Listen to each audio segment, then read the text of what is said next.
சொற்பொழிவை கேட்டு பயனடையுமாறு அன்போடு கேட்டுக்கொள்ளப்படுகின்றீர்கள்.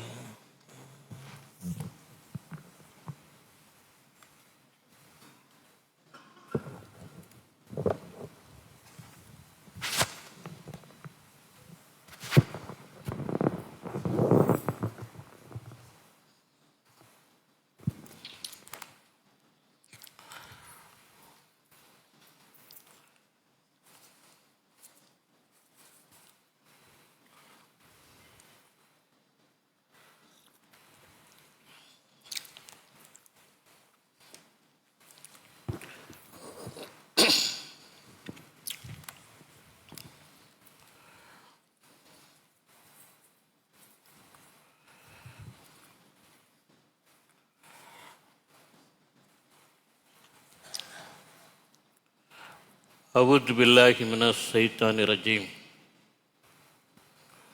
பிஸ்மில்லாஹிர் ரஹ்மானிர் ரஹீம்.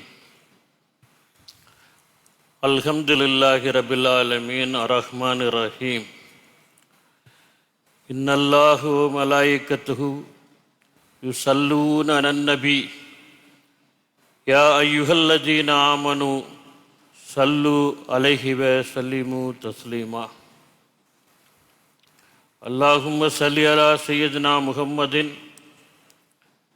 வ அலா ஆலி முஹம்மதின் கமா ஸல்லைத அலா இப்ராஹீம் வ அலா ஆலி இப்ராஹீம் இன்னக ஹமீதுன் மஜீத்.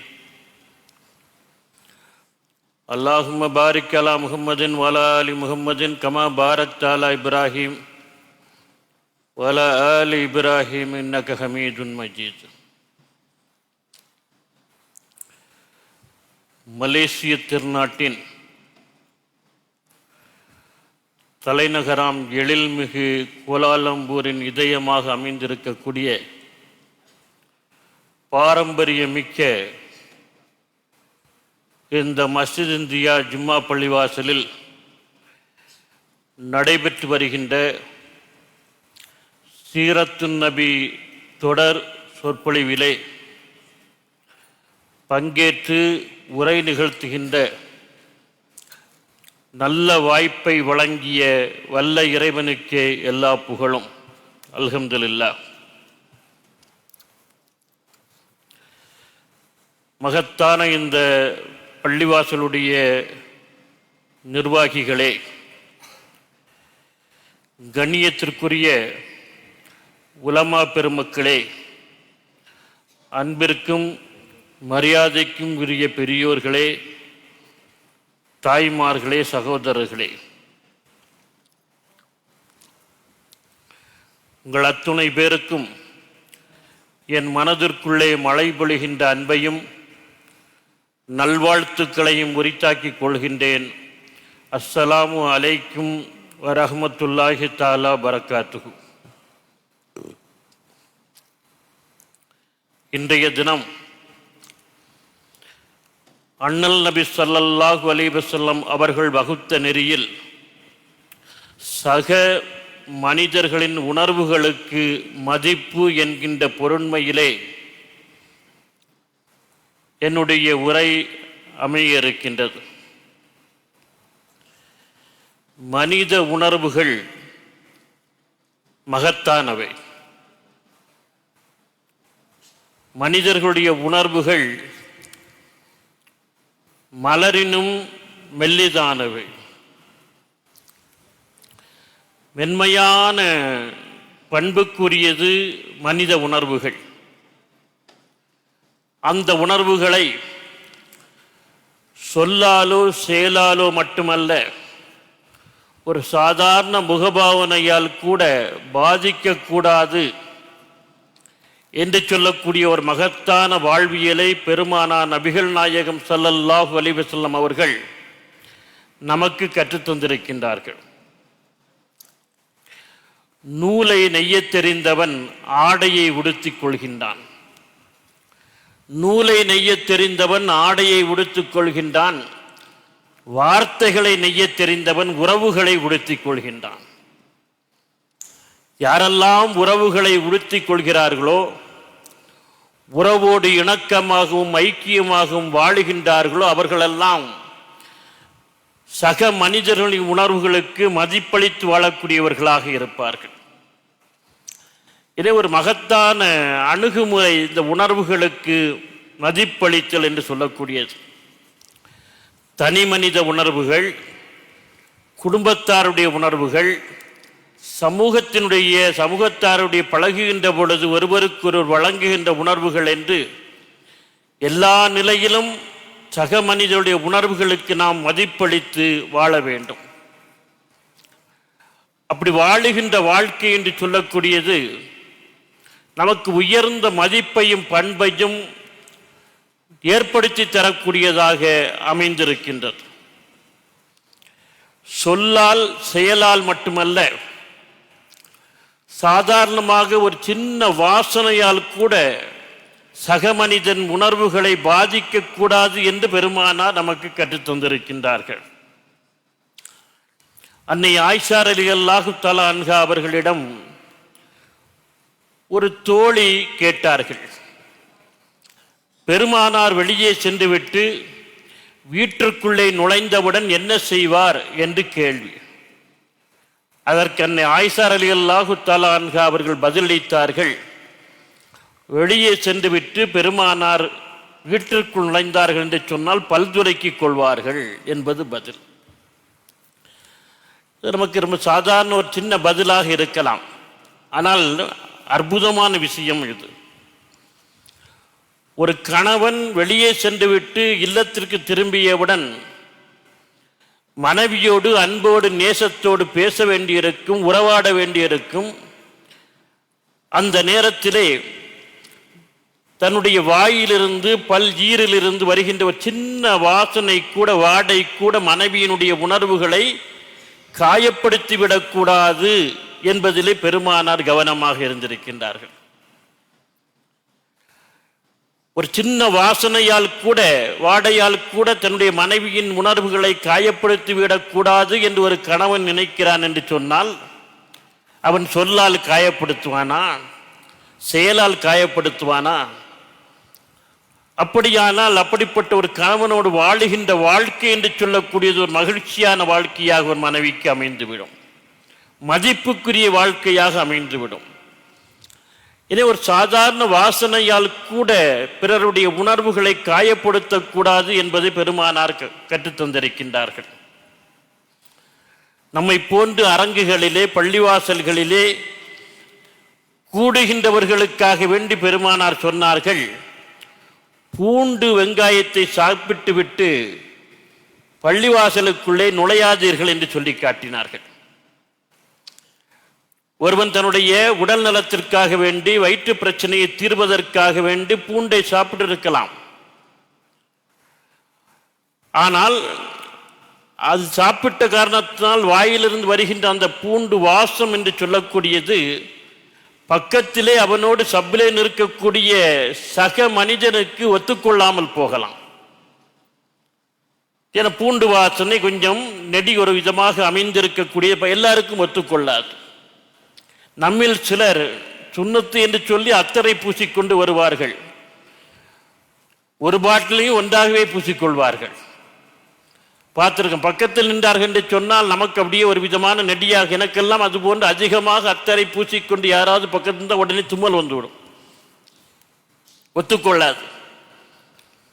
எனவே உனக்கு ஆகுமான விஷயமாக இருக்கலாம், ஆனால் நீ சமூகத்தில் இயங்குகின்ற பொழுது தனி மனிதன் ஒரு பிற மனிதர்களோடு சேர்ந்துதான் இயங்குகிறான் என்பதை நீ கவனத்தில் கொள்ள வேண்டும். நம்முடைய இயக்கம் என்று சொல்லக்கூடியது சக மனிதர்களை சார்ந்த விஷயமாக அமைந்திருக்கின்றது. எந்த விதத்திலும் ஒரு சமூக இயக்கத்திலே அடுத்தவருடைய உணர்வுகளை நாம் என்ன செய்யக்கூடாது, பாதித்து விடக்கூடாது. அண்டை வீட்டார் உறவை பற்றி பெருமானார் நிறைய பேசியிருக்கின்றார்கள். பேசியதென்ன உரிமை என்றே வகுத்து கொடுத்திருக்கின்றார்கள். ஒருவர் தன்னுடைய இல்லத்தை, வீட்டை அல்லது தன்னுடைய சொத்தை விற்கிறார் என்று சொன்னால் பக்கத்து வீட்டுக்காரருக்கு தான் முதல் உரிமை கொடுக்க வேண்டும். பக்கத்து வீட்டுக்காரனுக்கு காற்று வராத அளவுக்கு உன்னுடைய வீட்டு சுவரை உயர்த்தி கட்டாதே. ஒருவேளை அவனுடைய வீட்டினுடைய கம்பை கூரையின் கம்பை செருகுவதற்கு இடமில்லை, உன் வீட்டு சுவற்றிலே செருகிக் கொள்வதற்கு அனுமதிக்க வேண்டும் என்று நிறைய பேசியிருக்கின்றார்கள். பேசி வருகின்ற பெருமானார் சொன்னார்கள், பக்கத்து வீட்டுக்காரன் பசித்திருக்கும் போது நீ சாப்பிடாதே என்று சொன்னார்கள். கொடுத்து சாப்பிடு. கொடுக்க முடியவில்லை என்று சொன்னால் அந்த உணவிலே அந்த குழம்பிலே கொஞ்சம் தண்ணீரை அதிகப்படுத்தி கொண்டாவது பக்கத்து வீட்டுக்காரனை கவனிக்க வேண்டும். ஒரு முறை அபூதர் ரலியல்லாஹு தஆலா சொன்னார், அபூதர் உன் வீட்டு சமையலிலே கொஞ்சம் தண்ணீரை அதிகப்படுத்தி கொண்டு பக்கத்து வீட்டுக்காரனை கவனி என்று சொல்லி காட்டினார்கள். சரி, அப்படியும் கொடுக்க முடியவில்லை அல்லது கொடுப்பதற்கு மனதில்லை என்று சொன்னால் உன் வீட்டு சமையல் வாசனையாவது பக்கத்து வீட்டிற்கு செல்லாமல் பார்த்துக்கொள் என்று சொன்னார்கள். இதுதான் அற்புதமான விஷயம். பக்கத்து வீட்டிலே அண்டை வீட்டிலே ஏழைகள் இருக்கலாம், இல்லாதவர்கள் இருக்கலாம். அவர்கள் தங்களிடம் இருப்பதை வைத்துக்கொண்டு திருப்திப்பட்டு போவார்கள். ஆனால் பக்கத்து வீட்டிலே இருந்து விதவிதமான சமையல் வாசனை வருகின்ற பொழுது இல்லாதவர்களுக்கு ஏழைகளுக்கு ஒரு ஏக்கத்தை உண்டு பண்ணும். இந்த உணவெல்லாம் நமக்கு சாப்பிடுவதற்கு இல்லையே என்று சொல்லக்கூடிய ஒரு ஏக்கத்தை உண்டு பண்ணும். அதுவும் சின்னஞ்சிறார்களை குழந்தைகளை இது அதிகமாக பாதிக்கும். நம் வீட்டில் இதெல்லாம் இல்லையே என்று சொல்லக்கூடிய ஒரு ஏக்கத்தை பரிதவிப்பை ஏற்படுத்தும். அதனால்தான் பெருமானார் நபிகள் நாயகம் ஸல்லல்லாஹு அலைஹி வஸல்லம் சொன்னார்கள், உங்கள் குழந்தைகளுக்கு நீங்கள் பழங்கள் வாங்கி சென்றீர்கள் என்று சொன்னால் பக்கத்து வீட்டு குழந்தைகளுக்கும் கொடுத்து சாப்பிடுங்கள். அப்படி கொடுக்க முடியவில்லையா, அந்த பழத்தோலையாவது பக்கத்து வீட்டு குழந்தைகளின் கண்களில் படாமல் பார்த்து கொள்ளுங்கள் என்று சொன்னார். இது ஒன்று அற்புதமான நாகரீகம். வன்முறையிலே மிக கொடூரமான வன்முறை என்று தெரியுமா? தன்னிடம் இருப்பதை மிகையாக காட்டி இல்லாதவர்கள் மனதில் ஏக்கத்தை உண்டு பண்ணுவதுதான். தன்னிடம் இருப்பதை ஆடம்பரமாக காட்டி இல்லாதவர்கள் மனத்தில் ஏக்கத்தை உண்டு பண்ணுவதும் கூட ஒரு பெரிய வன்முறை, வயலன்ஸ் செய்யக்கூடாது. ஏனென்றால் அடுத்தவருடைய உள்ளம், இல்லாதவர்களுடைய உள்ளம், ஏழைகள் வறுமையில் வாடுகின்றவருடைய உள்ளம் அதனால் பாதிக்கப்படுகிறது. தங்களுக்கு இல்லை என்று சொல்லக்கூடிய ஏக்கத்தை உண்டு பண்ணுகிறது என்று சொன்னால் இப்படி ஏக்கத்தை உண்டு பண்ணவே கூடாது. எனவே நாம் திருமண வீடுகளுக்கு செல்கிற பொழுது நம்முடைய பெண்கள் எல்லாம் கொஞ்சம் கவனமாக இருக்க வேண்டிய அவசியம் இருக்கிறது. இருக்கிறது என்று ஆடம்பரத்தோடு நகைகளை எல்லாம் அள்ளி போட்டு கொண்டு போகக்கூடாது. அங்கே காதிலே கழுத்திலே போடுவதற்கு ஒரு பொட்டு நகை கூட இல்லாமல் ஒரு ஏழை சகோதரி கூட்டத்திலே இருந்து ஒதுங்கி நிற்கக்கூடியவளாகவும் இருப்பாள் என்பதை கவனத்திலே எடுத்துக்கொள்ள வேண்டும். இஸ்லாத்தை பொறுத்தளவில் தனி மனிதன் என்று சொல்லக்கூடியவன் சமூகத்தினுடைய அங்கம். சமூகத்தினுடைய சூழலுக்கு ஏற்பத்தான் அவனுடைய இயக்கம் என்று சொல்லக்கூடியது அமைய வேண்டும் என்பதை பெருமானார் நபிகள் நாயகம் ஸல்லல்லாஹு அலைஹி வஸல்லம் அவர்கள் எல்லா நிலையிலும் நமக்கு வலியுறுத்தி காட்டிக்கொண்டே இருக்கின்றார்கள். ரொம்ப நுட்பமான சில விஷயங்களை பெருமானார் நமக்கு கற்றுத் தந்திருக்கின்றார்கள். அனஸ் ரலியல்லாஹு தஆலா அன்ஹு அவர்கள் 10 ஆண்டுகள் பெருமானாருக்கு சின்ன வயதிலே பணிவிடை புரிந்தார்கள். அவர்கள் சொல்கிறார்கள், இந்த 10 ஆண்டுகளில் ஒரு முறை கூட பெருமானார் என்னை ஒரு சொல்லால் கூட கடிந்து கொண்டதில்லை என்று சொல்லி காட்டுகிறார்கள். சொல்லிவிட்டு ஒரு அற்புதமான நபிமொழியை, நீண்ட நபிமொழியை அறிவிக்கிறார்கள்.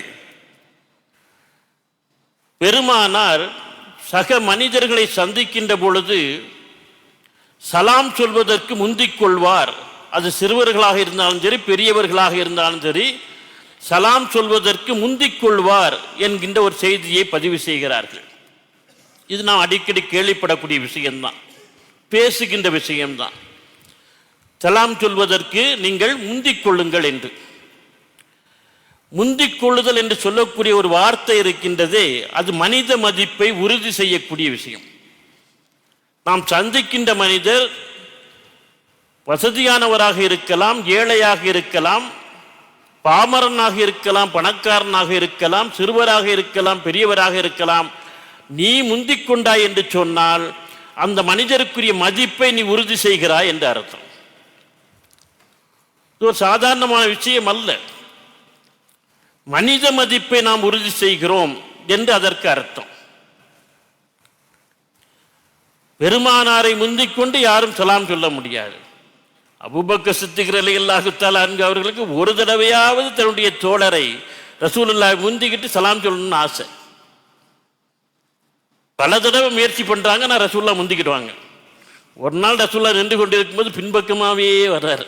இன்னைக்கு எப்படியாவது நம்ம சலாம் சொல்லணும் ஃபர்ஸ்ட்ல அப்படின்னு பின்பக்கமாகவே வருகிற பொழுது ரசூலுல்லாஹ் அஸ்ஸலாமு அலைக்கும் யா அபூபக்கர்ன்ட்டார். தூக்கி வாரி போட்டு, யார சொல்ல எப்படி கண்டுபிடிச்சிக்கினா, உங்கள் நிழலை வைத்து கண்டுபிடித்து விட்டேன். எப்படி பாருங்க, பின்னாலே வர்றாரு. எப்படி இன்னைக்கு முந்திக்கிட்டு, இந்த ஒரு தடையாக முந்திக்கணும் நிழலை பார்த்து சலாம் சொல்லிட்டாங்க. இதில் என்ன சிறப்பு என்று சொன்னால், தன்னுடைய தோழருடைய நிழல் கூட அவர்களுக்கு அடையாளம் தெரியும். இன்னொரு மனிதர் கூட வரலாம்ல, அவருடைய நிழலும் தெரியும். அப்படி வந்தால் சலாம் சொல்லியிருப்பாங்க, பேர் சொல்லியே சலாம் சொல்லுகிறார்கள். அப்படியானால் அவர்களுடைய அப்சர்வேஷன், அவர்கள் தங்களுடைய தோழர்களின் மீது, தன்னோடு வாழுகின்றவர்கள் மீது வைத்திருக்கின்ற அன்பும் அக்கறையும் அதில் வெளிப்படக்கூடிய விஷயம். மிகராஜுக்கு சென்று வந்தவுடன் பெருமானார் சொன்னார்கள், அதாவது பிலால் ரலியல்லாஹு தஆலா அன்ஹு அவருடைய காலடி ஓசையை செருப்பு ஓசைக்கு நான் சொர்க்கத்திலே கேட்டேன் என்று சொன்னார்கள். நாம் இதை ரொம்ப சாதாரணமாக கடந்து போய்விடுவோம். எத்தனை பேர் செருப்பு போட்டுக்கொண்டு நடப்பார்கள். யார் யாருடைய செருப்பு ஓசை எப்படி இருக்கும் என்று பெருமானாருக்கு தெரியும். அப்படியானால் ஒவ்வொருவரையும் அவர் எப்படி உற்று நோக்கி இருக்கின்றார், உற்று நோக்குகிறார் என்று சொன்னால் ஒவ்வொரு பேரும் அக்கறையும் அன்பும் கொண்டிருக்கிறார் என்று அர்த்தம்.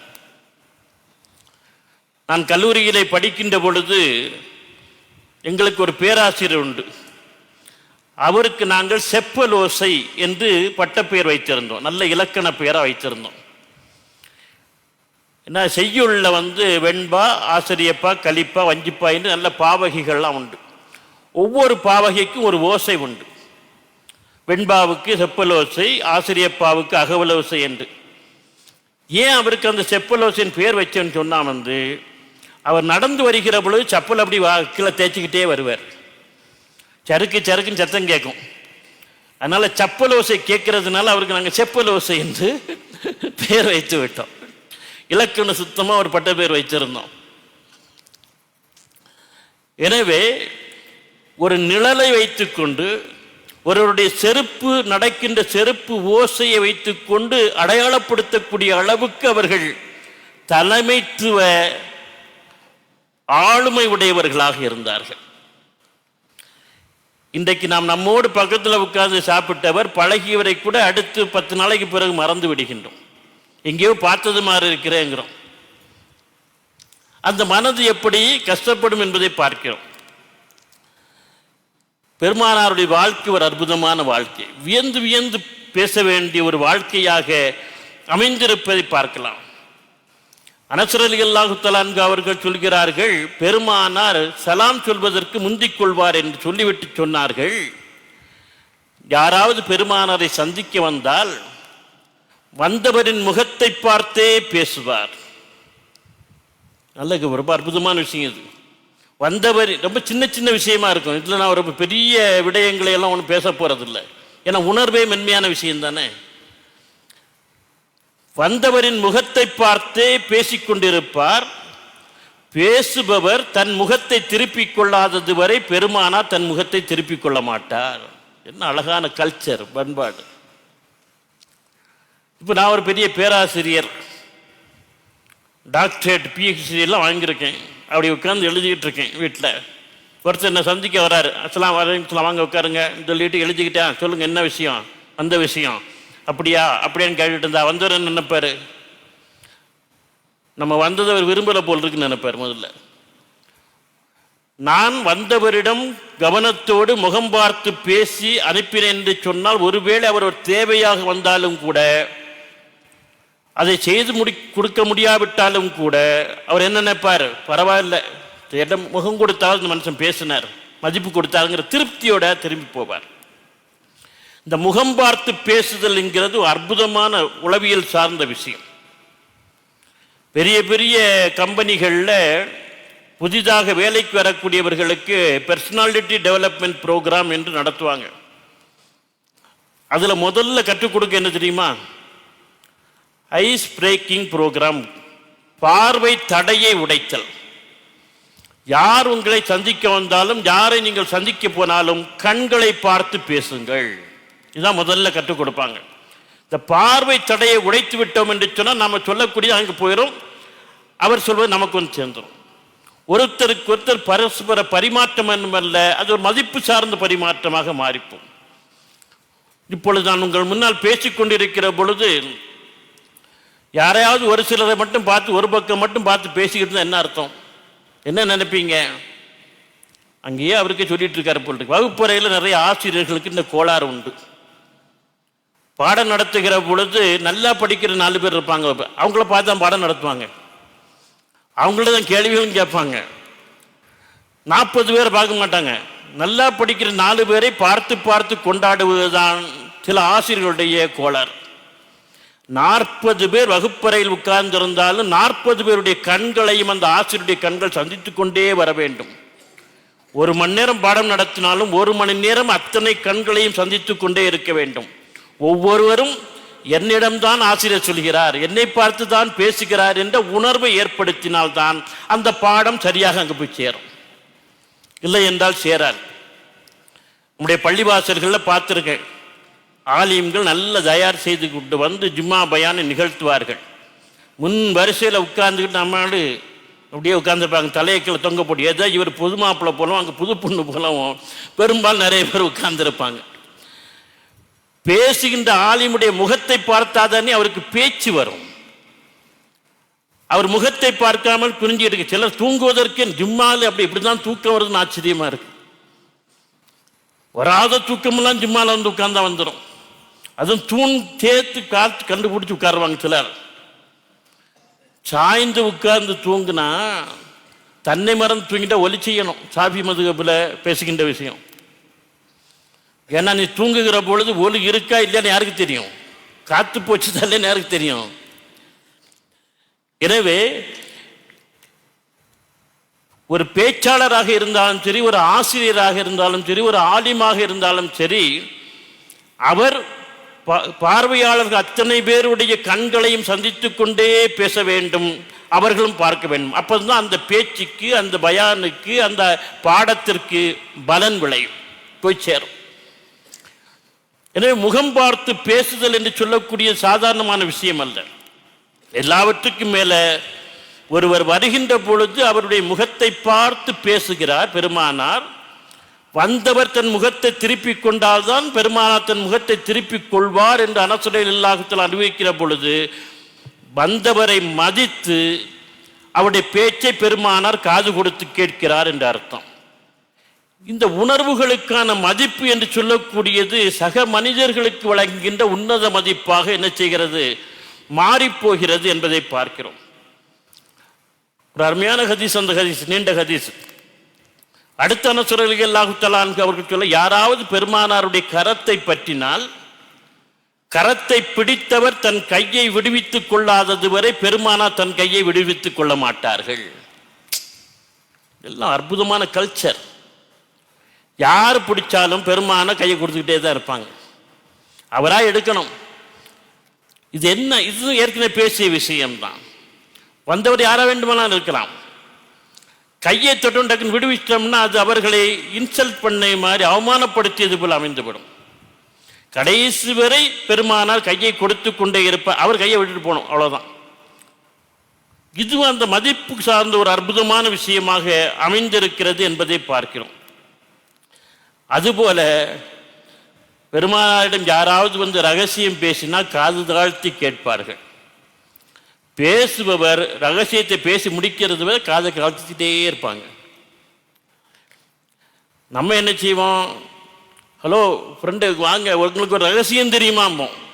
இது பேர் ரகசியமா?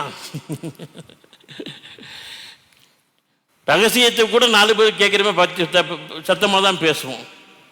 காது தாழ்த்தி கேட்பார்கள் என்று சொன்னால் ரகசியம் பாதுகாக்கப்பட வேண்டிய விஷயம்.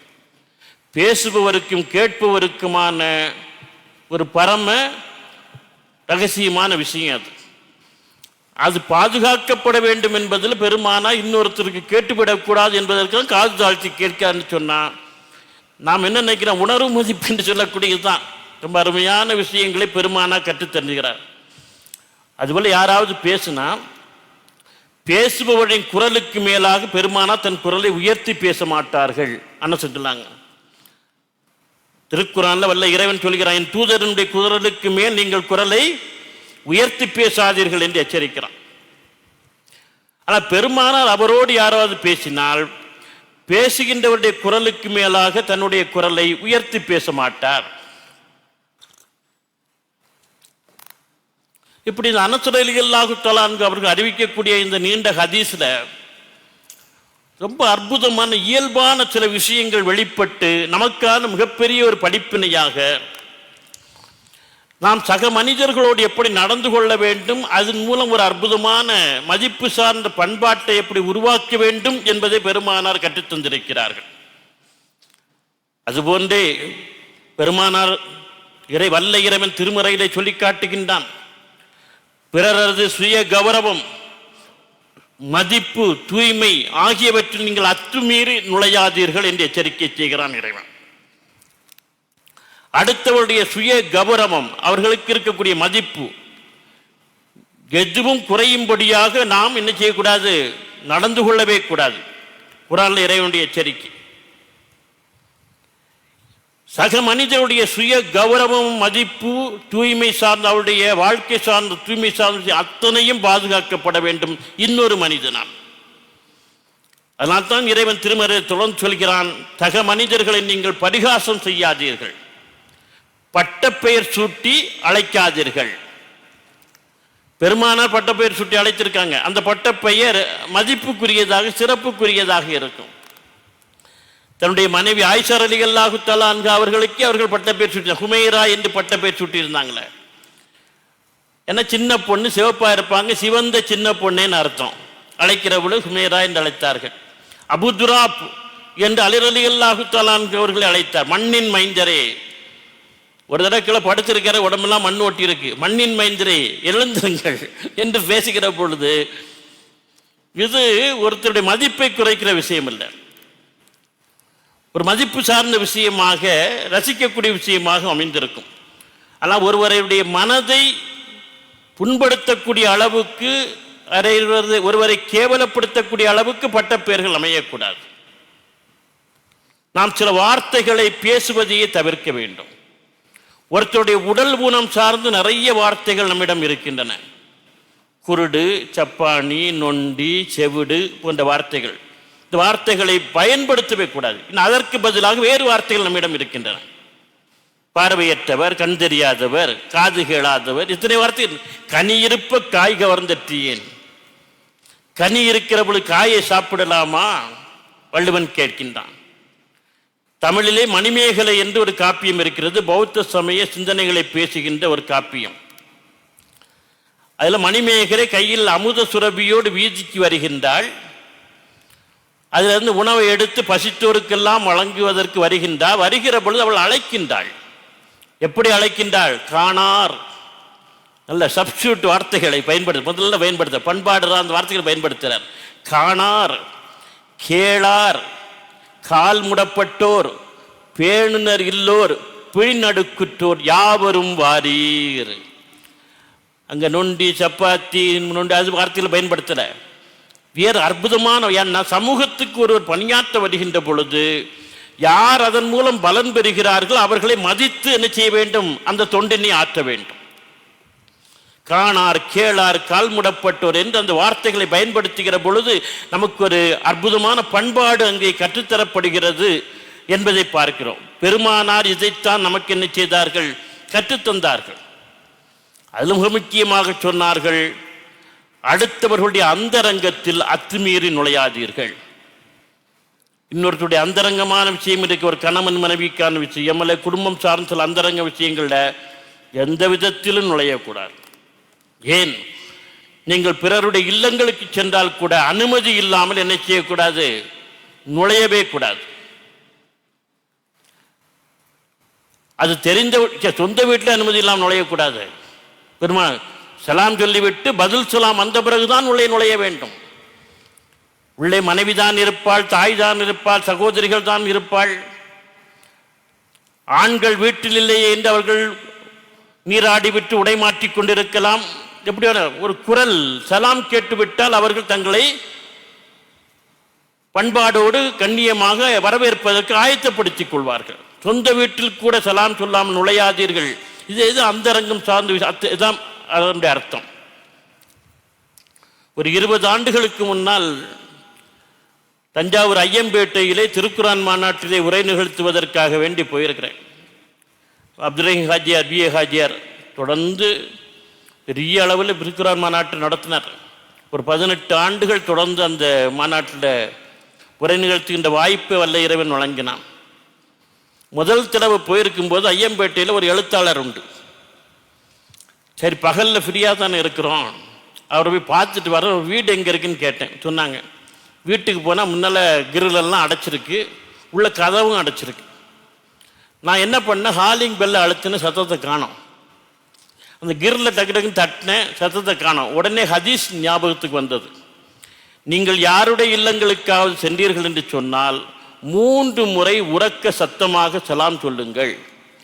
பதில் இல்லை என்று சொன்னால் அங்கே நின்று கொண்டிருக்காதீர்கள், திரும்பி போய்விடுங்கள்.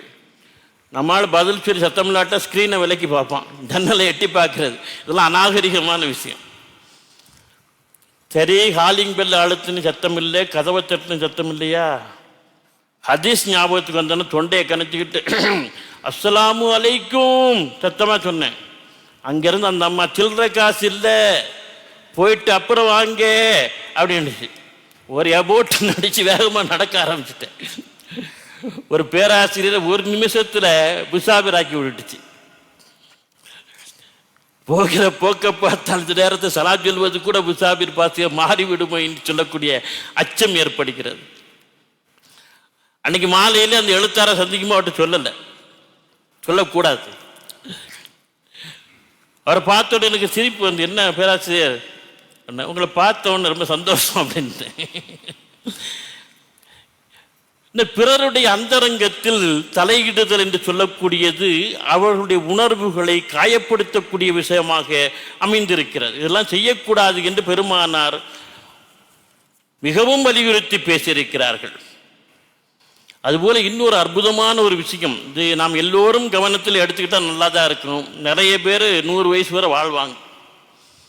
யாராவது ஒருத்தர் நோய்வாய்ப்பட்டு இருந்தால் நம்ம நலம் விசாரிக்க போய் அவங்களை காலி பண்ணிடுறது, அப்படியெல்லாம் நிறைய நடக்கும். நம்மளுக்கு ஹார்ட் அட்டாக் வந்து ஐயோ ஐயோன்னு குடும்பமே பதறி போய் கொண்டு போய் ஆஸ்பத்திரியில் அட்மிட் பண்ணிருப்பாங்க. ஐசியூவில் இன்டென்சிவ் கேரில் வச்சுருப்பாங்க. டாக்டர் சொல்லியிருப்பார், இன்னும் 24 மணி நேரம் கடந்தாதான் உறுதி சொல்ல முடியுன்ட்டுப்பார். நீங்கள் உங்கள் கடவுளை வேண்டிக்கிடுங்க பாரு. நம்ம ஆளுகள் உட்கார்ந்து துவா என்ன அது என்ன, ஐசியூக்கு முன்னால் குட்டி போட்ட பூனை மாதிரி 2 பேர் நடந்துக்கிட்டே இருப்பாங்க. ஒரு வழியாக நம்மால் பொழைச்சிக்கிடுவார். அதுக்கு பிறகு என்ன செய்வாங்க, ரூமுக்கு கொடுப்பாங்க. அதுக்கு பிறகு தான் நம்மால் நலம் விசாரிக்குன்னு போவாங்க. போன உடனே என்ன ஆச்சும்மா, அதுலேயே அவனுக்கு திரும்ப ஹார்ட் அட்டாக் வந்தாலும் வந்துடும். உடனே அந்த அம்மா சொல்லும், முந்தா நேற்று ராத்திரி கடை அடைச்சிட்டு வந்தாரா, வரும்போதே ஒரு மாதிரி டல்லாக இருந்தாரா, அவருக்கு படபடன்னு வந்தா, வேர்த்து கொட்டிச்சா, தண்ணி கேட்டாருமா, வாங்கி கண்டு வந்து கொடுக்குறதுக்கு முன்னால் நெஞ்சை பிடிச்சி சாஞ்சாருமான்னு இந்த 3 நாள் கதையை சொல்லி முடிக்கும். இந்த நிமிஷம் வர கதையும் அது போயிடாது. அடுத்து இந்த பெத்துமா கிளவி போகும், ஏம்மா ராசாத்தி கேட்டவனுங்கிற கொலையே வெடிச்சு போச்சே என்ன ஆச்சுமான்னு கேட்கும். உடனே அந்த அம்மா ஆரம்பிக்கும், முந்தா நாள் ராத்திரி கடை அடைச்சிட்டு வந்தாரா, வரும்போதே வேர்த்து கொட்டிச்சா, அப்படி இந்த கதை வர முடிக்கணும். அடுத்து ஒரு பெருசு போவார், என்னாச்சு வராத வயசில் வந்திருக்க. உடனே இந்த அம்மா ஆரம்பிக்கும், முந்தா நாள் ராத்திரி கடை அடைச்சிட்டு வந்தாரா, அப்படி இது வேற உள்ள சொல்லி முடிக்கும். இதுக்கு என்ன செய்யலாம்னு சொன்னால் ஒரு பிட் நோட்டீஸ் அடித்து வச்சுக்கலாம். முந்தா நாள் இரவு இத்தனாம் தேதி இத்தனை மணிக்கு கடை அடைத்து கொண்டு வந்தார், வருகிற பொழுது அவருக்கு வியர்த்து கொட்டியது, படபட என்று வந்தது, சுடுதண்ணி கேட்டார், கொண்டு வந்து கொடுப்பதற்கு முன்னால் நெஞ்சை பிடித்து கொண்டு சாய்ந்தான். இந்த 3 நாள் நடந்து ஒரு பிட் நோட்டீஸ் அடித்து, அல்லது டேப் ரெக்கார்டில் செல்ஃபோனில் ரெக்கார்ட் பண்ணி வச்சுக்கலாம், வாய்ஸ் ரெக்கார்டில் ஒரு பையன் கூட அங்கே உட்கார வச்சுக்கணும். யாராவது வந்து கேட்டாங்கன்னா முதல்ல இதை கேளு, உள்ளே போகிறீங்கன்னா இதை கேளு, அங்கே போய் என்ன செய்யாத நலம் விசாரிக்கிறேன்னு சாகடிக்காத, இதை கேட்டுக்கிட்டு நீ என்ன செய், உள்ளே போன அனுமதிக்கணும். வீட்டு நடிச்சு படிச்சுட்டு உள்ளே போ, இல்லைன்னா இந்த வாய்ஸ் கடை கேளு, கேட்டுட்டு உன் ஃபோனு கூட ஃபார்வேர்ட் பண்ணுறேன், இதை கேட்டுக்கிட்டு என்ன செய், உள்ளே போ அப்படின்னு அனுமதிக்கணும். என்ன சிக்கல் என்று சொன்னால் நலம் விசாரிக்க போன்னு சொல்லியே அங்கே இருக்கக்கூடிய சூழலை கெடுத்து விடக்கூடியவர்கள் நிறைய பேர் இருக்கிறாங்க. அதில் இன்னும் சிலர் இருக்கிறாங்க, நம்மளால் அப்பந்தான் கண்ணை முழிச்சு அல்லா பிழைக்க வச்சுட்டியே அப்படின்னு வீட்டுக்கு போக மாட்டோமான்னு கண்ணை தட்டி தட்டி முடிச்சுட்டு கிடப்பான். அந்த நேரம் பார்த்து தலைமாட்டில் போய் உட்கார நம்மால், இனிமேதான் நீ ரொம்ப ஜாக்கிரதையாக இருக்கணும், இனிமேதான் நீ ரொம்ப ஜாக்கிரதையாக இருக்கணும். ஹார்ட் அட்டாக் வந்துன்னா ரொம்ப ஜாக்கிரதையாக இருக்கணும்ப்பா. இப்படி தான் எங்கள் மச்சான் ஒருத்தருக்கு ஹார்ட் அட்டாக் வந்து அதுக்கு பிறகு ஒரு கண்ட்ரோல் இல்லாமல் இருந்து எண்ணெயை சாப்பிட்டு பிரியாணி சாப்பிட்டு 6 மாதம் செகண்ட் அட்டாக்கில் இப்போ சேர்ந்துட்டாருன்னு அவனுக்கு இன்னால் இல்லாகி சொல்லாமல் வரமாட்டான். பெருமானார் சொன்னார்கள், நலம் விசாரிக்க செல்வது ஒவ்வொரு முஸ்லீமுடைய கடமையாக இருக்கிறது. அப்படி நலம் விசாரிப்பதற்கு போகிறவர்களுக்கு ஒரு அற்புதமான வழிமுறையை சொல்லி காட்டினார்கள். நீங்கள் ஒருவரை நலம் விசாரிக்க சென்றீர்கள் என்று சொன்னால் பாதிக்கப்பட்டவருக்காக வேண்டி வல்ல இறைவனிடம் துவா செய்யுங்கள், பிரார்த்தனை செய்யுங்கள். 2வது சொன்னால்தான் பிரமாதம், அதிக நேரம் அங்கே தங்காதீர்கள், அதிகம் பேசாதீர்கள், அதிகம் தங்காதீர்கள். அங்கே அதிகம் பேசாதீர்கள், அதிக நேரம் அங்கே தங்காதீர்கள் என்று சொல்லி காட்டினாங்க. இதுதான் ரொம்ப பிரமாதமான விஷயம். யார் பாதிக்கப்பட்டவருக்காக வேண்டி நாம் துவா செய்யணும். அங்கே 3 விஷயம். 2வது அதிகம் அங்கே பேசாது, அமைதியார், அதிக நேரம் தங்காத, விசாரிச்சா டக்குன்னு கிளம்பிடு. இங்கே எல்லா மருத்துவமனை வாசலிலும் இந்த 3 விஷயத்தை எழுதி வைத்து கீழே நபிகள் நாயம் போட்டு வைத்தோம்னா பல நோயாளிகள் சீக்கிரமாக குணமாகி வீட்டுக்கு போயிடுவாங்க. இந்த அற்புதமான ஹதீஸிலிருந்து நமக்கு கிடைக்கக்கூடிய ஒரு பெரிய படிப்பினை என்ன என்று சொன்னால், பாதிக்கப்பட்டவர்களுக்கு மன ஆறுதலும் அமைதியும் ஒரு மகிழ்ச்சியான நம்பிக்கையும் தருவது ஒவ்வொருவருடைய கடமையாக இருக்கிறது. ஒரு சின்ன வார்த்தையால் கூட அங்கே அந்த பாதிக்கப்பட்டவருடைய ஏதாவது ஒரு சின்ன உணர்வை என்ன செய்யக்கூடாது, காயப்படுத்திவிடக்கூடாது என்று சொல்லக்கூடிய ஒரு அற்புதமான விஷயத்தை பெருமானார் நமக்கு கற்றுத்தருகின்றார்கள். பேச்சில் எல்லா நிலையிலும் கவனம் இருக்க வேண்டும். நாம் யாரிடம் பேசுகின்றோமோ அவருடைய முழு நிலவரம் என்ன என்று தெரிந்து கொண்டுதான் அவரிடம் பேச வேண்டும். சொன்னார்கள், கணவன் இல்லாத பெண்ணிடம் உங்கள் கணவனின் சிறப்பை பற்றி பேசாதீர்கள் என்று சொன்னார்கள்.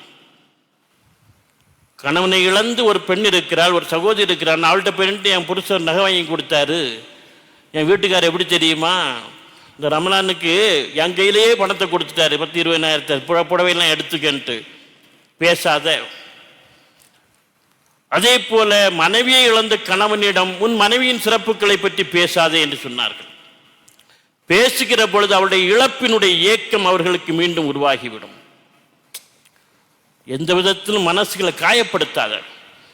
ஏற்கனவே கணவனை இழந்திருக்கக்கூடிய ஒரு பெண், மனைவியை இழந்திருக்கக்கூடிய ஒரு கணவன், இப்படியெல்லாம் பேசுகிற பொழுது அந்த இழப்பினுடைய வருத்தத்தினுடைய வேதனையினுடைய வெளிப்பாடு மீண்டும் மேலோங்குவதற்கு உன்னுடைய பேச்சு ஒரு காரணமாக அமைந்துவிடும். செய்யாதே என்று பெருமானார் கடுமையாக எச்சரித்திருக்கின்றார்கள். அதுபோலத்தான் தந்தையையோ தாயையோ இழந்த பிள்ளைகளிடம் உங்கள் தந்தையினுடைய சிறப்பை பற்றியோ தாயினுடைய சிறப்பை பற்றியோ பேசாதீர்கள். நான் தாய் தந்தை இழந்த பிள்ளைகளுக்கு இருக்கக்கூடிய ஒரு விதமான அழுத்தம், மனவேதனை என்பது வெளியே சொல்ல முடியாத விஷயம். அது சின்ன வயசிலே தாயையோ தந்தையையோ அல்ல இருவருமே இழந்திருக்கக்கூடியவர்களுக்கு எந்த மொழியை சொல்லியும் நீங்கள் ஆறுதல் சொல்ல முடியாது. அதனால்தான் பெருமானார் அவர்களிடம் நீங்கள் கரிசனையோடு நடந்து கொள்ளுங்கள், அனாதைகளை ஆதரிப்பதற்காக வேண்டி அவ்வளவு தூரம் பெருமானார் பேசியதற்கு அதான் காரணம். தாய் தந்தையர் இழந்தவரிடம் உங்கள் தாய் தந்தையருடைய சிறப்புகளை பற்றி பேசாதீர்கள் என்று சொல்லி காட்டினார்கள். இதெல்லாம் மிக உயர்ந்த அற்புதமான ஒரு விஷயம். சாதாரண சின்ன சின்ன நடைமுறை பேச்சுக்களாக இருக்கும், ஆனால் வாழ்வியலிலே பின்பற்ற வேண்டிய மிக உயர்ந்த உன்னதமான விஷயங்கள் இவை. ஒரு முறை பெருமானார் வீதியிலே வந்து கொண்டிருக்கிற பொழுது ஒரு தாய் படபடப்போடும் அவசரத்தோடும் சென்று கொண்டிருந்தாள். பெருமானார் கேட்டார்கள், ஏம்மா இப்படி ஒரு ஒரு விதமாக படபடப்பும் அவசரமாக போறி என்னான்ட்டு. இல்லை, என் பையன், சின்ன பையன் வெளியே போனான், ரொம்ப நேரம் ஆச்சு வரல, வீட்டுக்கு வரல, அதான் தேடி போகிறேன்னா. எதுக்கு, ஏன் கவலைப்படாத, இந்த பக்கத்தில் நிறைய சின்ன பசங்க நிறைய நின்று விளையாடி இருக்கான், சிறுவர்கள் விளையாடி கொண்டிருக்கிறார்கள், உன் பையன் அதில் இருக்கலாம், நாங்கள் போய் பாடினாங்க. சரி யார சூழலான்னு புறப்பும்போது அந்த தாயை நிறுத்திவிட்டு பெருமானார் சொன்னார்கள், அம்மா அங்கே போய் நீ உன் மகனே என்று அழைக்காதே என்று சொன்னார்கள். உன் பையனை மோனே மகனே என்று அழைக்காதே. ஏனென்றால் அந்த கூட்டத்திலே, சிறார்களுடைய கூட்டத்திலே ஒரு சில அனாதை குழந்தைகள் இருக்கிறார்கள். நீ மகனே என்று அழைக்கிற பொழுது அது அவர்களுக்கு பெரிய ஏக்கத்தை, நமக்கு அழைப்பதற்கு ஒருவர் இல்லையே என்று சொல்லக்கூடிய பரிதவிப்பை, ஏக்கத்தை ஏற்படுத்திவிடும். மகனேன்னு அழைக்காத, பெயர் சொல்லி அழை என்று சொன்னார்கள். உலகத்தில் யார் இதை சொல்லியிருக்கிறார்கள்? மனித மனங்களை படிப்பித்தவர் பெருமானார். உலகத்தில் யாரும் இப்படிப்பட்ட படிப்பினையை நமக்கு தந்தது கிடையாது. மகனேன்னு அழைக்காத அனாதைகள் ஒரு சிலர் இருக்கிறார்கள். மகனேன்னு கூப்பிடுகிற பொழுது அந்த பிள்ளைகளுக்கு நமக்கு கூப்பிடுகிற ஆள் இல்லையே, நம்ம அனாதை அல்லவா என்று சொல்லக்கூடிய ஒரு சின்ன ஏக்கம் வந்தாலே அதற்கு நாம் என்ன பதிலை சொல்ல முடியும், என்ன ஆறுதலை சொல்ல முடியும்? ரெண்டாவது சொன்னார்கள், அம்மா நீ மகனேன்னு அழைக்காத, பேர் சொல்லி கூப்பிடு. இரண்டாவது, அந்த இடத்தில் வைத்து உன் மகனை கொஞ்சாத, கட்டி அணைக்காதே, கொஞ்சாதே. அப்படி கட்டி அணைத்து கொஞ்சுகிற பொழுது நமக்கு இப்படி அட்டி அணைப்பதற்கும் கொஞ்சுவதற்கும் பெற்றோர்கள் இல்லையே என்று அந்த அனாதை குழந்தைகளுக்கு மனதிலே பரிதவிப்பும் ஏக்கமும் ஏற்பட்டுவிடும். எனவே பெயர் சொல்லி அழைத்து நீ வீட்டுக்கு கூட்டிட்டு போய் என்று சொன்னார்கள் என்று சொன்னால், வாழ்க்கையில நாம் நிறைய விஷயங்களை படித்திருக்கிறோம். இந்த படிப்பினைக்கு நிகராக இன்னொரு படிப்பினை இருக்காது.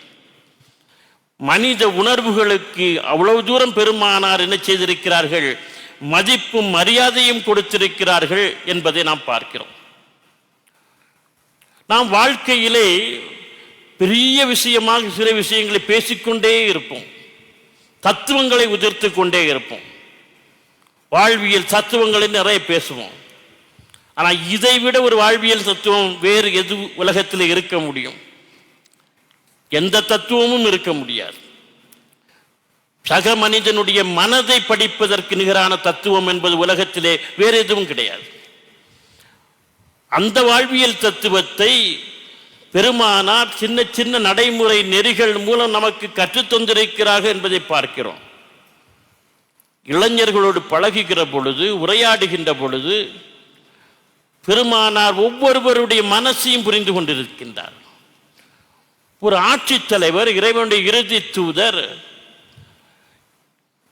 அழகிய முன்மாதிரி என்று இறைவன் சொன்னான் என்று சொன்னால் இதுதான் காரணமாக இருக்க முடியும்.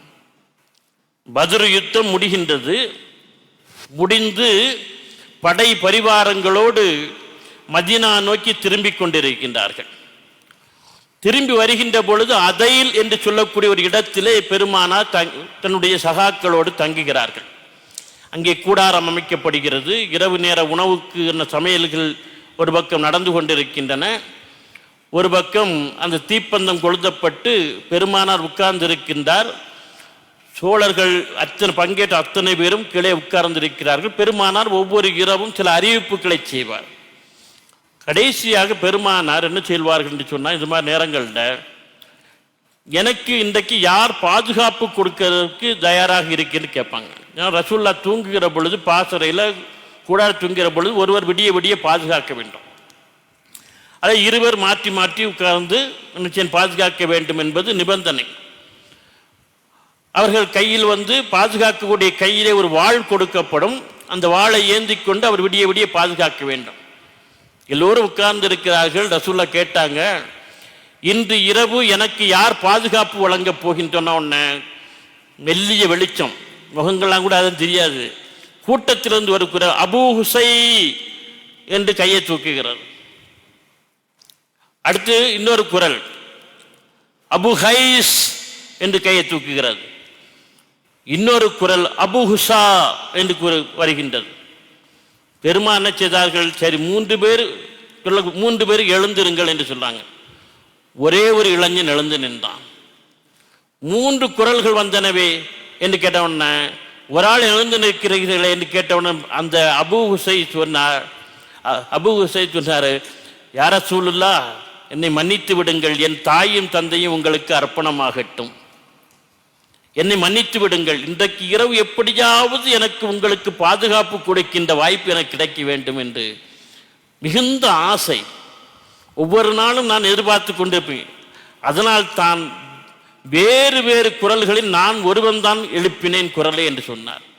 மிமிக்ரி செய்திருக்காரு.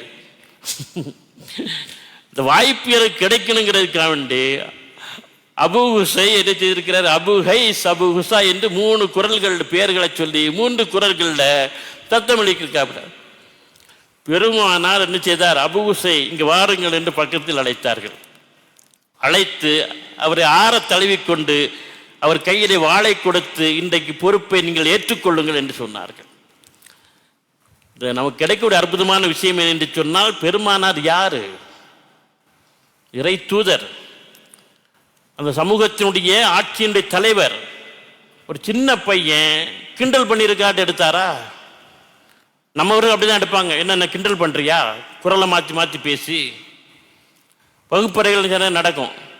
இதாக பேசும்போது நடக்கும். நான் 9ஆம் 8ஆம் கிளாஸ் படித்து கொண்டிருக்கிற பொழுது பெரிய சேட்டைக்காரன் நான். ஆங்கில ஆசிரியர் பாடம் நடத்திக்கிட்டு இருந்தார். Rama killed Ravana, change the வாய்ஸ்ன்னாரு. நான் குரலை மாற்றி ராமா கில்டு ராவணான்னு போட்டாரு அடி. ஆக்டிவ் வாய்ஸை பேசி வாய்ஸ்ன்னு கேட்டால் குரலை மாற்றி பேசுறியா அப்படி அடியை போட்டு வெளியே நிறுத்திட்டார். அந்த பீரியடு முழுக்க வெளியே கையை கட்டிட்டு நின்றுட்டு இருந்தேன். எதுக்கு சொல்றேன்னு சொன்னால், ஒருவனிடம் இருக்கக்கூடிய ஆற்றலை அங்கே உணர்ந்து கொள்ள வேண்டும். அதான் முக்கியமான விஷயம். வகுப்பறையில் ஒரு பையன் குரலை மாற்றி பேசுறான்னு அவன்கிட்ட ஒரு திறமை இருக்குன்னு அர்த்தம். அதை புரிந்து கொள்வதற்கு ஆசிரியருக்கு முடியல. ஒரு முறை நான் பாடம் நடத்தி கொண்டிருக்கிற பொழுது, இந்த ஏழைகளுக்கு எல்லா காலமும் போதாத காலம்தான் என்பதை உணர்த்துவதற்கு சீன நாட்டு கவிதை ஒன்றை சொன்னேன். மழைக்காலம் வரும் முன்னால் குடை வாங்க வேண்டும் என்று நினைத்தேன். குடை வாங்கும் முன்னே மழைக்காலமும் முடிந்து விட்டது. வெயில் காலம் வரும் முன்னால் செருப்பு வாங்க வேண்டும் என்று நினைத்தேன். செருப்பு வாங்கும் முன்னே வெயில் காலமும் முடிந்து விட்டது. குளிர்காலம் வரும் முன்னால் கம்பளி வாங்க வேண்டும் என்று நினைத்தேன். கம்பளி வாங்கும் முன்னே குளிர்காலமும் முடிந்து விட்டது. ஏழைகளுக்கு எல்லா காலமும் போதாத காலம்தான் என்று அந்த சீன நாட்டு கவிதையை சொன்னேன். அப்படி என்னுடைய மாணவன், சார் எனக்கு இப்போ கவிதை வந்துடுச்சு சார். நான் வெரி குட், இதான் நல்ல வகுப்பறை. பாடத்தை கேட்டு ஒரு இன்ஸ்பிரேஷன் வந்துச்சு பத்தியா, வெரி குட், எங்கே சொல்லுன்னேன். அவன் சொன்னான், தேர்வு காலம் வரும் முன்னால் படித்து விட வேண்டும் என்று நினைத்தேன். படித்து முடிக்கும் முன்னே தேர்வு முடிந்து விட்டேன். ஆனால் சபாஸ் அப்படின்னு என்ன, அவன்கிட்ட ஒரு கிரியேட்டிவிட்டி இருக்குது, ஒரு படைப்பாற்றல் இருக்குது. அப்படிதானா? அதை நாம் கண்டுகொள்ள வேண்டும், அங்கீகரிக்க வேண்டும். என்ன கிண்டலா பண்ற அப்படின்னு பேசணும்னா அவன்கிட்ட இருக்கக்கூடிய படைப்பாளி, அவன்கிட்ட இருக்கக்கூடிய கிரியேட்டிவிட்டி காணாம போயிடும். பெருமானார் இங்கு அந்த வேலையை தான் செய்திருக்கிறார்கள். அபூ ஹுசை என்ன செய்திருக்கிறார்? அந்த இளைஞர் தனக்கு அந்த வாய்ப்பு கிடைக்க வேண்டும் என்று 3 பேர்களில் 3 குரல்கள் எழுப்பின உடனே பெருமானார் சிரித்துக் கொண்டே பக்கத்தில் அழைத்து அந்த பொறுப்பை கொடுத்தார்கள் என்று சொன்னால், இதுதான் ஒவ்வொருவருடைய மனதையும் நாம் படித்துக் கொண்டு அங்கீகரிக்கக்கூடிய ஒரு அற்புதமான விஷயமாக அமைந்திருக்கின்றது. இன்னும் சொல்ல போனால், சக மனிதருடைய கருத்துக்கு மதிப்பளித்தல் என்று சொல்லக்கூடிய ஜனநாயகம் சார்ந்த விஷயம். ஜனநாயகத்தை பற்றி இன்னைக்கு உலகத்தில் நிறைய பேசிக்கிட்டு இருக்கோம். எப்பொழுது ஒருவர் தான் நினைத்தது மட்டும்தான் சரி, சொல்வது மட்டும்தான் சரி என்று முடிவெடுக்கிறாரோ அப்பொழுதே சர்வாதிகாரம் ஆரம்பித்து விடுகிறது என்று அர்த்தம். அது குடும்பத்திலும் சரி, சமுதாயத்திலும் சரி, அமைப்பிலும் சரி, எதிலார்தான் சரி. ஒரு விஷயத்தை முடிவு செய்கின்ற பொழுது எல்லாரோடும் கலந்து ஆலோசித்து முடிவெடுக்க வேண்டும். இது அவர்களுடைய கருத்துக்கு, உணர்வுகளுக்கு நாம் அளிக்கக்கூடிய பெரிய மரியாதையாக இருக்கின்றது. பொது வாழ்க்கையில ஈடுபடக்கூடியவர்கள், நிர்வாகங்களை நடத்தக்கூடியவர்களுக்கு வேண்டிய உயர்ந்த தலைமை பண்பு இது. கலந்து ஆலோசனை செய்து முடிவெடுத்தல் என்று சொல்லக்கூடியது. அதில் எல்லாருடைய கருத்துக்களும் வெளிப்படும். அதில் அறிவார்ந்த கருத்து, உகந்த கருத்தை ஏற்றுக்கொள்வது என்பது சனநாயகமாக இருக்கும். அப்படியானால் எல்லாருடைய உணர்வுகளுக்கும் அங்கே மதிப்பளிக்கப்படுகிறது என்று அர்த்தம். தொழுகைக்கான அதான் ஒலிப்பது எப்படி உருவானது என்று பேசுகிற பொழுது வரலாறு என்ன சொல்கிறேன் என்று சொன்னால், தொழுகைக்கு அழைக்க வேண்டும். எப்படி அழைப்பது? பெருமானார் தோழர்களோடு உட்கார்ந்து கலந்து ஆலோசனை செய்கிறார். ஒரு தோழர் சொல்கிறார், நெருப்பு வளர்க்கலாம். 5 வேளை தொழுகை நேரத்திலும் தீயை வளர்த்தனா தீ சுடர் மேலே போவதை பார்த்து தொழுகைக்கு வந்து விடுவார்கள். வேண்டாம் என்று முடிவு செய்ய, மஜூசிகள் என்று சொல்லக்கூடிய நெருப்பு வணங்கிகள் அங்கே இருக்கிறார்கள். அவர்கள் இந்த வழக்கத்தான் செய்கிறாங்க. வேண்டாம் என்று அந்த ஆலோசனை நிராகரிக்கப்படுகிறது. ஒருவர் சொல்கின்றார், மணி ஓசை எழுப்பலாம். ஒவ்வொரு தொழுகைக்கும் மணி ஓசை எழுப்பலாம். மணி ஓசை கேட்டவுடன், ஏன்னா மணி ஓசை வேகமாக கடந்து போகும். பெருமானாருக்கே சில நேரங்கள் வகி மணி ஓசை வந்தது என்று சொல்கிறாங்க. தந்தி அதில் தான் கண்டுபிடிச்சிருப்பாங்க, வேகமாக கடந்து வரும். அப்போ சொல்லப்பட்ட இல்லை, தேவாலயங்களிலே ஜப கூட்டத்திற்காக வேண்டி மணி ஓசை எழுப்புகிறார்கள், வேண்டாம் என்று நிராகரிக்கப்படுகிறது. அப்பொழுது அப்துல்லா இப்னு ஜைதர் ரலியல்லாஹு தஆலா என்று சொல்லக்கூடிய நபித்தோழர் சொல்கிறார், யா ரசூலுல்லாஹ், நான் சில நாட்களுக்கு முன்னால் இரவு நேரத்திலே தூங்குகிற பொழுது ஒரு கனவு கண்டேன். அந்த கனவிலே தொழுகைக்கு அழைப்பது போன்று ஒரு சத்தம் எனக்கு கேட்டது. எனவே ஒரு சத்தத்தை எழுப்பி, குரலை எழுப்பி தொழுகைக்கு அழைக்கலாம் என்று சொல்கிறார். பக்கத்தில் உட்கார்ந்து உமர் ரலியல்லாஹு தஆலா யா ரசூலுல்லாஹ், இது நல்ல ஆலோசனை. ஏனென்றால் நானும் இது போன்று ஒரு கனவை கண்டிருந்தேன், அதிலும் தொழுகைக்கு யாரோ அழைப்பது போன்று ஒரு சத்தத்தை கேட்டேன் என்று உமர் ரலியல்லாஹு தஆலா அவர்களும் உறுதி செய்தவுடன் அப்துல்லா இப்னு ஜைதர் ரலியல்லாஹு தஆலா அவருடைய ஆலோசனை அங்கே ஏற்றுக்கொள்ளப்படுகிறது. இன்றைக்கு வரை நாம் அதைத்தான் பின்பற்றி கொண்டிருக்கின்றோம். உடனடியாக எப்படி எப்படி தொழுகைக்கு அழைப்பதன் முடிவு செய்யப்பட்டு பிலால் ரலியல்லாஹு தஆலா அவர்களை அழைத்து அதான் சொல்லுங்கள், வாங்கு சொல்லுங்கள் என்று பெருமானார் அறிவித்தார்கள். எனவே நாம் இன்றைக்கு பின்பற்றுகின்ற பல விஷயங்கள் கலந்தாலோசனையின்படி முடிவு செய்யப்பட்ட ஒரு அற்புதமான விஷயங்களாக இருக்கிறது. அந்த கலந்தாலோசனை என்று சொல்லக்கூடியது சக மனிதனுடைய கருத்துக்கும் உணர்வுக்கும் மதிப்பளிக்கக்கூடிய விஷயம்.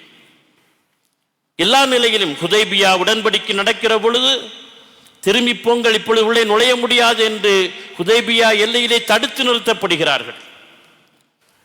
மக்கா குறைஷிகளுக்கும் பெருமானாருக்கும் இடையிலே ஒப்பந்தம் நடக்கிற பொழுது, நான் இதை எழுத மாட்டேன், ரசூலுங்கிற வார்த்தையை அழிக்க மாட்டேன் என்று அலி ரலியல்லாஹு தஆலா தூக்கி போட்டுட்டு போயிட்டாங்க. உமர் ரலியல்லாஹு தஆலா கடுமையாக எதிர்க்கிறாங்க. 2ல் 1 பார்த்துருவோம், மக்காவுக்குள்ள நுழைய பார்த்துக்கலாம்ட்டு. ஆனால் அபூபக்கர் ரலியல்லாஹு தஆலா சொன்னார்கள், பொறுங்கள், திரும்பி போவோம், ஏன்னா பிரச்சனை வேண்டாம், இறைவன் நமக்கு மீண்டும் உள்ளே நுழைவதற்கான ஒரு வாய்ப்பை கொடுப்பான். அபூபக்கர் ரலியல்லாஹு அவர்களுடைய ஆலோசனையை கேட்டு ஹுதைபியா உடன்படிக்கையில் கையெழுத்து விட்டு ஆர்வத்தோடு வந்த தோழர்களோடு பெருமானா திரும்ப மக்காவுக்கு போறார். உள்ள நுழைய முடியல. அடுத்த ஆண்டு என்ன ஆச்சு? ஒரு சொட்டு ரத்தம் சிந்தாமல், வாழை ஏந்தாமல் மக்கா வெற்றி சாத்தியமானது. உமர் ரலியல்லாஹு தஆலா அவர்கள் இதை நினைக்கிற பொழுதெல்லாம் வருத்தம், அன்னைக்கு இதை எதிர்த்து பேசிவிட்டோம் அந்த உணர்வு, அந்த ஆதங்கம், கவலை வருகின்ற பொழுதெல்லாம் கையில் இருக்கக்கூடிய காசை சதக்காவாக கொடுத்து கொண்டே இருந்திருக்கின்றார். அன்றைக்கு உள்ளே நுழைவோம் என்று சொல்லி ஒரு ஆலோசனை நாம் சொல்லிவிட்டோமே என்கிற வருத்தம் அவர்கள் இருந்து கொண்டே இருந்தது. வருகின்ற பொழுதெல்லாம் கையில் இருந்த காசை சதக்காவாக கொடுத்து கொண்டே இருந்தார் என்று பதிவாகி இருக்கின்றது. வீடாக இருந்தாலும் சரி, சமூகமாக இருந்தாலும் சரி, எதுவாக அமைப்பாக இருந்தாலும் சரி, ஒருவருக்கொருவர் கலந்து ஆலோசித்து அப்படிதான் எல்லாம். உங்களுக்கு உஹது யுத்தமாக இருந்தாலும் சரி, கந்தக் யுத்தத்திலே அகழி தோண்டி என்ன செய்வது, யுத்தம் செய்வதாக இருந்தாலும் சரி, எல்லாமே கலந்தாலோசனையின்படி முடிவு செய்யப்பட்ட விஷயங்கள். அதுபோன்று பிற சமூகத்தவர்கள், பிற சமயத்தவர்கள் நம்மோடு ஏதாவது ஒரு விதத்திலே கலந்து உறவாடுகிறார்கள் என்று சொன்னால் அவர்களுடைய உணர்வுகளுக்கு மதிப்பளிக்க வேண்டும்.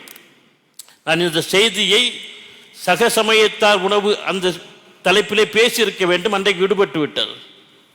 இங்கேயும் பொருத்தமான செய்தி. பெருமானா தன்னுடைய தோழர்களோடு அமர்ந்து கொண்டிருக்கிறார்கள். அப்பொழுது பெருமானார் அமர்ந்திருக்கக்கூடிய அவையை பார்த்து ஒரு கேள்வியை கேட்டார்கள். இங்கே முஸ்லீம் அல்லாத பிற சமயத்தை சார்ந்தவர்கள் அமர்ந்திருக்கிறார்களா என்று கேட்டார்கள். முஸ்லீம் அல்லாதவர்கள் இங்கே அமர்ந்திருக்கிறார்களா என்று கேட்டார்கள். தோழர்கள் சுற்றுமுற்றும் பார்த்துவிட்டு யார சூழலா யாரும் இல்லை அப்படின்னா, அப்படியானால் நீங்கள் கொஞ்ச நேரம் லா இலாஹ இல்லல்லாஹ், வணக்கத்துக்குரிய அல்லாஹ் ஒருவனே என்று சொல்லிக்கொண்டே இருங்கள் என்று சொன்னார்கள். ரெண்டு விஷயங்களை இந்த ஹதீஸ் அற்புதமாக பேசுகிறது. ஒன்று, முஸ்லீம் அல்லாதவர்கள் இந்த சபையிலே இருக்கிறார்கள் என்று கேட்டால் என்ன அர்த்தம்? நான் முஸ்லிம்ஸ், முஸ்லீம் அல்லாதவர்கள் பெருமானாருடைய சபையிலே வந்து அமர்வது வழக்கமாக இருந்திருக்கிறது என்று அர்த்தம். இல்லைன்னா அந்த கேள்வியை கேட்க மாட்டாங்க. நாம் நம்முடைய சபைகளில் அவைகளில் பிற சமயத்தவர்கள் வந்து அமர்வதற்கும் என்ன ஸ்பேஸ், என்ன வாய்ப்பை உருவாக்கி இருக்கிறோம். ஏற்கனவே இருந்ததெல்லாம் கூட காலி பண்ணி விட்டுட்டோம். அப்போ நம்மை பற்றி புரிதல் அவர்கள் எப்படி வரும்? எனவே பிற சமயத்தவர்கள் இருக்கிறார்கள் என்று கேட்கிறார்கள் என்று சொன்னால் அங்கே பிற சமயத்தில் வந்து அமர்வது வழக்கமாக இருந்திருக்கிறது என்று ஒரு செய்தி. இன்னொரு செய்தி, பிற சமயத்தவர்களையும் வைத்துக்கொண்டு எல்லோரும் லா இலாஹ இல்லல்லாஹ் சொல்லுங்கள் என்று சொன்னால் இது மாற்று சமயத்தவர்கள் மீது நம்முடைய வழிபாட்டு விஷயங்களை திணித்தல். லா இக்ரஹ ஃபித்தீன், மார்க்கத்தில் கட்டாயம் என்பதில்லை. ஒரு முஸ்லீமிடமே திணிக்க முடியாது. அவன் விரும்பினாதான் ஏற்றுக்கிடணும். அப்போ பெருமானார் அந்த இடத்தில் திரை தூதர் மட்டுமல்ல, ஆட்சித் தலைவர். பிற சமயத்தவர்களை அங்கே வைத்துக்கொண்டு லா இலாஹ இல்லல்லாஹ் சொல்லுங்கன்னு சொன்னால் அது சொல்லும், அது ஒரு விதமான ஆர்டர், கட்டளையா போயிடும் ஆட்சித் தலைவர். எனவே பிற சமயத்தவர்களை நம்முடைய அமைப்புகளுக்குள்ளே எல்லாவை வைத்துக்கொண்டு நாம் நம்முடைய வழிபாடுகளை திணிக்கக்கூடாது. திணித்தால் அது அவர்களுக்கு மனம் சார்ந்த சில வருத்தங்களை, வேதனைகளை ஏற்படுத்தும். இப்படி பொது சபைகளிலே எப்படி வாழ்ந்து நடந்து கொள்ள வேண்டும் என்று சொல்லக்கூடிய உன்னதமான படிப்பினைகளை பெருமானார் நமக்கு கற்று தந்திருக்கிறார்கள். இறுதியாக ஒரு செய்திக்கு வருகிறேன். யார் பாதிக்கப்பட்டவர்களாக இருந்தாலும், ஏதாவது ஒரு நிலையில் பாதிக்கப்பட்டவர்களாக இருந்தாலும் அவர்களை அணுகுவது என்பது ஒரு மிக உயர்ந்த அறிவுபூர்வமான விஷயமாக என்ன செய்ய வேண்டும், அமைய வேண்டும். அலி ரலியல்லாஹு தஆலா அன்ஹு அவர்கள் உடல் நலம் இல்லாமல் இருக்கிறார்கள். நலம் விசாரிப்பதற்காக வேண்டி நபித்தோழர்கள் செல்கிறார்கள். அபூபக்கர் சித்திக் ரலியல்லாஹு தஆலா அன்ஹு அவர்கள், ஹஸ்ரத் உமர் ரலியல்லாஹு தஆலா அன்ஹு அவர்கள், ஹஸ்ரத் உஸ்மான் ரலியல்லாஹு தஆலா அன்ஹு, 3 பேரும் அலி அவர்களை நலம் விசாரிப்பதற்கு செல்கிறார்கள். உடல் நலம் குன்றி படுத்திருந்த அலி அவர்கள் நபித்தோழர்கள் தன்னை நலம் விசாரிக்க வந்திருக்கேன்னு சொல்லக்கூடிய மகிழ்ச்சியில் எழுந்து உட்கார்ந்து அவர்களை வரவேற்கிறார்கள். 3 பேரும் உடன் அமர்ந்து நலம் விசாரித்துக் கொண்டிருக்கிற பொழுது வந்த விருந்தினர்களை, நலம் விசாரிக்க வந்தவர்களை உபசரிப்பதற்காக வேண்டி அங்கே ஒரு தட்டில் தேன் கொண்டு வைக்கப்படுகிறது. இன்னொரு தட்டில் பேரீத்தங்கனிகள் கொண்டு வைக்கப்படுகின்றன. இந்த பேரீத்தங்கனியை எடுத்து தேனில் தொட்டு சாப்பிடணும். அப்படி ஒரு வழக்கம் இருந்திருக்கு. அபூபக்கர் சித்திக் ரலியல்லாஹு தஆலா அன்ஹு அவர்கள் ஒரு பேரித்தங்கனியை எடுத்து தேனில் தொட போறாங்க. தேனில் ஒரு நீளமான முடி கிடக்குது. நம்ம வீடுகளில் சில நேரங்களில் நம்ம ஆம்பளை புருஷங்க நிரூபிக்க இந்த முடி தான் நமக்கு ஒரு சான்ஸை தரும். வானத்துக்கும் பூமிக்குமா குதிப்பான் சில ஆள். சாப்பாட்டில் முடி கிடந்துன்னு சொன்னான். அப்படி தானே? அதெல்லாம் குதிக்கக்கூடாது. அது தலையில் இருந்தாலும் அழகு, தரையில் இருந்தாலும் அழகுன்னு மரியாதையை சொல்லி தப்பிச்சுட்டு போயிடணும். இல்லைன்னா சோத்து கொழி இல்லாமல் போயிடும். எனவே முடி கிடக்கிறது, தேன முடி கிடக்கிறது என்கிறதை இவர்கள் வார்த்தையால் அல்ல, ஒரு சின்ன முகச்சுளிப்பால் கூட சொன்னால் கூட உடல்நலம் பாதிக்கப்பட்டக்கூடிய அலி அவருடைய மனசு கஷ்டப்பட்டோம். எப்படி நடந்துக்கிறாங்க பாருங்க நபித்தோழர்கள். என்ன தேனில் முடி கிடக்குது அப்படின்னு சொன்னால், ஏன்னா முடி கிடக்கிறத நம்ம ரொம்ப அருவருப்பாக நினைப்போம், சாப்பிட மாட்டோம். அது ஏற்கனவே உடல்நலம் பாதிக்கப்படக்கூடிய அலி அவர்களுக்கு மனசை பாதிச்சிடக்கூடாது என்று அபூபக்கர் சித்திக் ரலியல்லாஹு அவர்கள் உடனே ஒரு கவிதை பாடினார்கள். இந்த தட்டை விட, தேன் வைக்கப்பட்ட தட்டை விட இஸ்லாம் பிரகாசமானது. இந்த தட்டை விட இஸ்லாம் பிரகாசமானது. இந்த தட்டில் இருக்கக்கூடிய தேனை விட இஸ்லாமிய நெறிகள் மிக மிக மிக இனிமையானவை. இந்த தேனில் கிடக்கக்கூடிய முடியை விட இஸ்லாமிய ஷரியத் சட்டம் மிக மிக மிக மென்மையானது என்று, பின்பற்றுவதற்கு எளிதானது, மென்மையானது என்று கவிதை பாடிவிட்டார். அடுத்து உமர் ரலியல்லாஹு தஆலா அன்ஹு பார்த்தார்கள். அவர்கள் ஒரு பேரித்தம்பளத்தை எடுத்து கையில் வைத்துக் கொண்டு சொன்னார்கள், இந்த தட்டை விட சொர்க்கம் பிரகாசமானது. இந்த தட்டை விட சொர்க்கம் பிரகாசமானது. இந்த தட்டில் இருக்கக்கூடிய தேனை விட சொர்க்கத்து இன்பங்கள் மிக மிக மிக இனிமையானவை. இந்த தேனில் கிடக்கக்கூடிய முடியை விட சிராத்துல் முஸ்தகீம் பாலம், சொர்க்கத்துக்குள் நுழைகின்ற சிராத்துல் முஸ்தகீம் பாலம் மிக மிக மென்மையானது என்று கவிதை பாடினார். உடனடியாக ஹஸரத் உஸ்மான் அவர்களுக்கு கவிதை வந்துவிட்டு அவர் பாடினார். அவர் குரானை முங்கி மூழ்கி திளைத்த ஜாமியுல் குர்ஆன் அல்லவா. இந்த தட்டை விட குர்ஆன் பிரகாசமானது. தட்டில் இருக்கக்கூடிய தேனை விட குர்ஆனை ஓதுவது மிக மிக மிக இனிமையானது. இந்த தேனில் கிடக்கக்கூடிய முடியை விட திருக்குர்ஆனுடைய கருத்துக்கள் மிக மிக மென்மையானவை புரிந்து கொள்வதற்கு என்று கவிதை பாடினார். ஒரு முடியை வைத்துக்கொண்டு தன்னுடைய மனசு கஷ்டப்பட்டு விடக்கூடாது என்பதற்கு ஒரு பெருந்தன்மையாக கவிதை பாடிய நபித்தோழர்களுடைய உயர்ந்த உள்ளத்தை பார்த்து உணர்ச்சி வசப்பட்டு போன, மனதுக்குள்ளே பெருமிதம் கொண்ட அலி ரலியல்லாஹு தஆலா அன்ஹு அவர்கள் இப்பொழுது கவிதை பாடினார்கள், இந்த தட்டை விட என் நபித்தோழர்கள் பிரகாசமானவர்கள். இந்த தட்டை விட என்னுடைய நபித்தோழர்கள் பிரகாசமானவர்கள். இந்த தட்டில் இருக்கும் தேனை விட என்னுடைய நபித்தோளுடைய உள்ளம் மிக மிக இனிமையானது.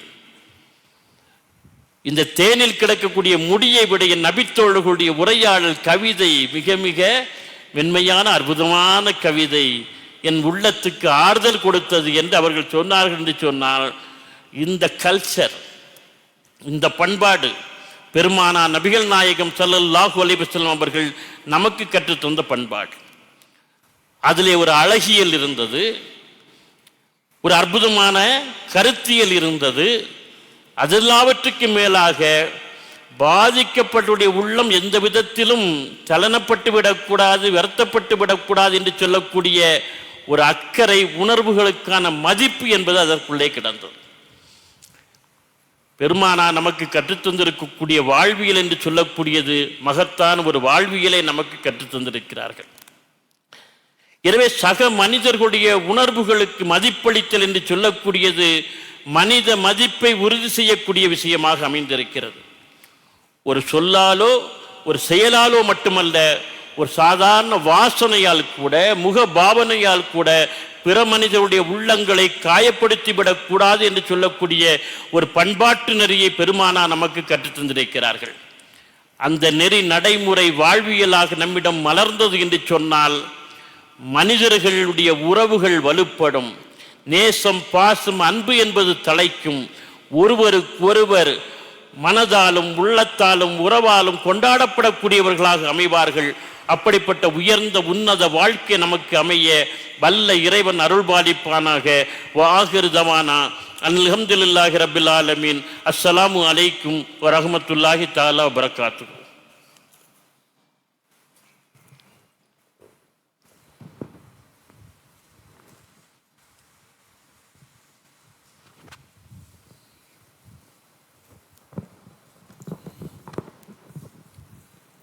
அல்லாஹ் ஜல்ல ஷானஹு தஆலா பேராசிரியருடைய நாவன்மையை மென்மேலும் அதிகப்படுத்தி தருவானாக.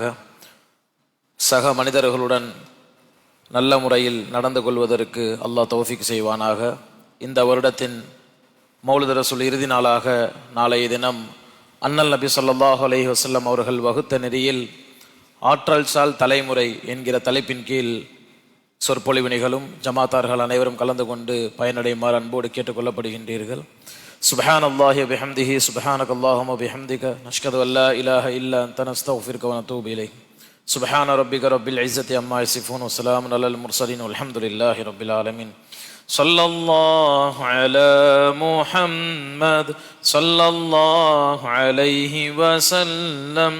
ஸல்லல்லாஹு அலா முஹம்மத் ஸல்லல்லாஹு அலைஹி வஸல்லம். ஸல்லல்லாஹு அலா முஹம்மத் யா ரப்பி ஸல்லி வஸல்லிம். அஸ்ஸலாமு அலைக்கும் வரஹ்மத்துல்லாஹி வபரகாத்துஹு.